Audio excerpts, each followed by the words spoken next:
Carlos Baleba's name caused a lot of excitement for a period back in August, didn't it? United were reportedly ready to bring him to the club. The hype was massive. People were convinced he'd solve United's midfield problems. The move never materialised. And since this season kicked off, the narrative around Baleba has shifted dramatically. Performances that don't match last season's standards, half-time substitutions are becoming a worrying pattern. Questions about his mentality and the focus and whether his head's already in Manchester. So what's really going on with Carlos Baleba? Has he downed tools after missing out on his dream move? Is he struggling under the weight of expectation and constant speculation? Or are we simply seeing a young player go through normal growing pains whilst under the microscope for the first time? So ladies and gents, this is the first edition of a new scouting series we're going to be doing here on United People's TV. We're going to take a look at some players who are linked to United. Our first three are going to be Carlos Baleba, Elliot Anderson and Adam Wharton. And we're going to start with Baleba because, as I said there in the intro, the hype around a potential Baleba signing in the summer was huge. After the season that he had with Brighton, was he the new Moises Caicedo? Well, if you look at how he's got on this season, no, because he's certainly been struggling. And that's what we're going to be speaking about. Before we dive into this season's performances, let's have a quick look at something that could provide some useful context. We need to understand Baleba's preparation, or rather the lack of it. Of the 5 pre-season games Brighton played, Baleba only featured in the first 2. One of those was a behind closed doors game, and both appearances were 45-minute runouts before being subbed at half-time. After this, he picked up a knock and missed Brighton's final 3 pre-season games entirely. This means the last time he played any football before starting Brighton's opening match of the season was July the 16th, a full month before the Premier League kicked off. For a young midfielder looking to continue his progress, it's not ideal. And it clearly had an impact. Baleba hasn't finished a single Premier League game this season, and he's been subbed 3 times at half-time. It's a bit of a dramatic drop-off for a player who was valued at over 100 million just a month or 2 ago. And I think the biggest question that a lot of United fans are asking is, has he downed tools since his head got turned towards Manchester United? Because let's be honest, that's what United wanted to happen. And it happened.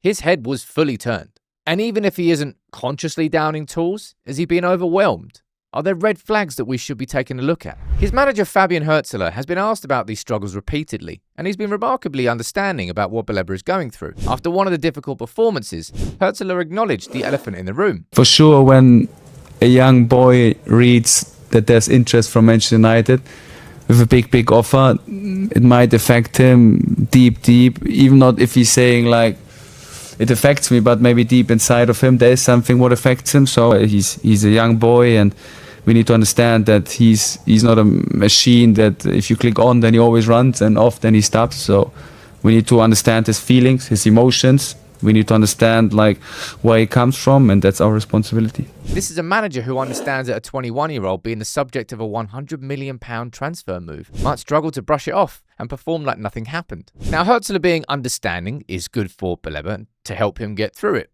But at some point, you have to look at the performances. You have to look at what he was doing last season versus what's going on this season.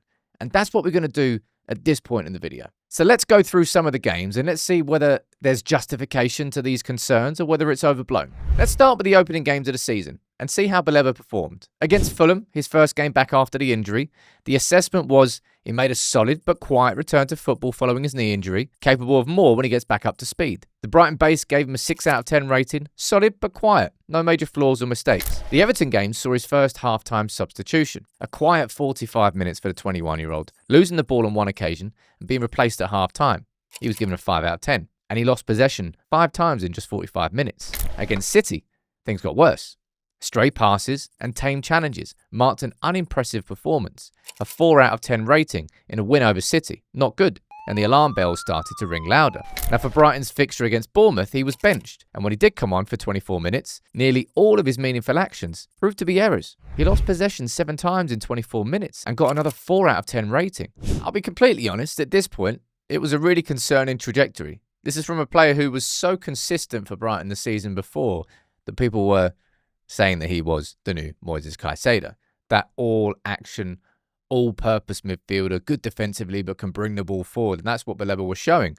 But I'll be honest, I think it's fair to have some concerns about Baleba after what you saw in those first 4 games. Now, he was given another chance to start against Spurs, but it resulted in him once again getting the hook at half-time. He showed glimpses of promise, but appeared sluggish and tired out of possession, a 5 out of 10 rating. And this is when Hürzeler's patience really came through in his comments. Everyone has to understand with Carlos that he's a very young player, and he had like an unbelievable development in the last season. And everyone expects for him that it keep pushing, keep going, the same like it was last year. But he's a 20-year-old player. He needs like time. There are some waves in the development. There's not always like that the development goes like this, like linear, like up. There are some downs, and at the moment he seems to be in a small down. But I think it's very important to understand that he's not a machine. He's a very young, talented player. He needs help. He needs support from us. He needs the right environment where he can grow, where he can open himself. And he tried everything today. He pushed. He only had like 45 minutes in his body, and that's something we have to accept. The word machine keeps coming up in Herzler's comments about Baleba. This idea that fans and media expect players to perform consistently regardless of what's happening in their lives. That's not really how it works, especially with young players. And I think it's really interesting that you're seeing Herzler, Brighton's manager, be so patient with Baleba. Like he's understanding. He understands that sometimes players have non-linear development, that sometimes things that happen off the pitch can affect players on the pitch. And it happens even to older players as well. But Brighton's manager and Brighton's team are certainly being patient with Baleba and not looking at it as a complete red flag, oh, his head's gone, but more that he needs help to get through this phase. And when you look at Baleba's stats compared to last season, the decline actually becomes even clearer. And what we're going to do is break down some of the key metrics, comparing last season to the opening 7 games of this season. Starting with his general involvement. His touches are down from 57.5 per 90 last season to 44.5. His touches are down from last season, and quite a significant drop in terms of his overall influence on games. His passing was never the flashiest part of his game, but that was reliable, while his pass completion has gone down from 87.4 to 78.7%, nearly a 10% drop in accuracy. His progressive carrying is one of his standout attributes, 1.45 last season, down to 1 per game. Successful take-ons, also down. Final third carries, and this one is really alarming, down from 1.52 to just 0.5. That's a 2/3 reduction in his ability to drive the ball into dangerous areas. Defensively, there's also a drop-off in terms of tackles, in terms of dribblers tackled. That's more than halved. And in terms of dribblers challenged. There are some positives. His interceptions is actually up. His aerials one is also up. It's a nice jump in output. And his aerial win percentage is also up. Only slightly, but in the right direction.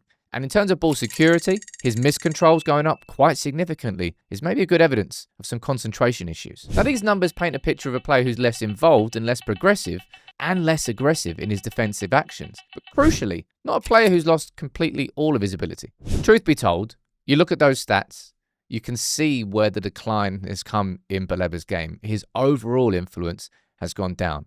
His control on the ball has gone down. A lot of it is trending in the wrong direction. There might be some positives, but compared to the player he was last season, he's been a bit of a ghost.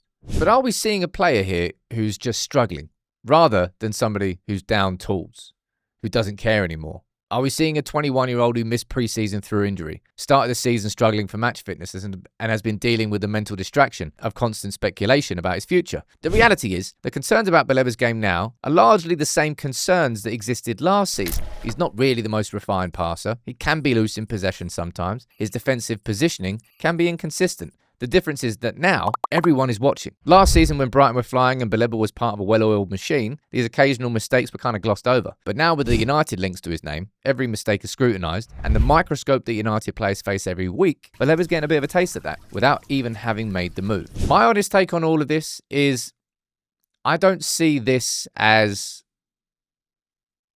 Baleba down in tools. I see this as somebody who got his head turned by United.